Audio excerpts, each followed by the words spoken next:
പോലീസിനോട് തട്ടിക്കയറിയ യുവാവ്. കൊല്ലം ബീച്ചിൽ ന്യൂ ഇയർ ആഘോഷത്തിനെത്തിയ യുവാവാണ് പോലീസിനോട് തട്ടിക്കയറിയത്.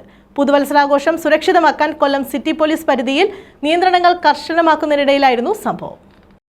അമിതവേഗം തടയുന്നതിന് പ്രധാന റോഡുകളിലും ഇടറോഡുകളിലുമായി 60ഓളം സ്ഥലങ്ങളിൽ ബാരിക്കേഡ് സ്ഥാപിച്ച് പോലീസും എക്സൈസും മോട്ടോർ വാഹന വകുപ്പും സംയുക്തമായി വാഹന പരിശോധന നടത്തിയിരുന്നു. എന്നാൽ സുരക്ഷയ്ക്കായി വിന്യസിച്ചിരുന്ന പോലീസിനോടാണ് യാതൊരു പ്രകോപനവും കൂടാതെ യുവാവ് തട്ടിക്കയറിയത്.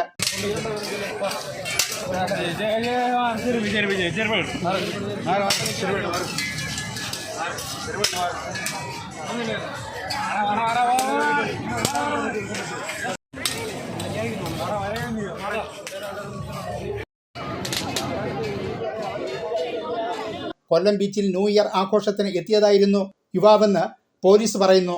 മറ്റൊരു യുവാവുമായി വാക്കേറ്റവും തുടർന്ന് കയ്യാങ്കളിയിലേക്കും കാര്യങ്ങൾ നീങ്ങിയ സമയത്താണ് ബീച്ചിൽ ഡ്യൂട്ടിയിലുണ്ടായിരുന്ന പോലീസ് ഇടപെട്ടത്.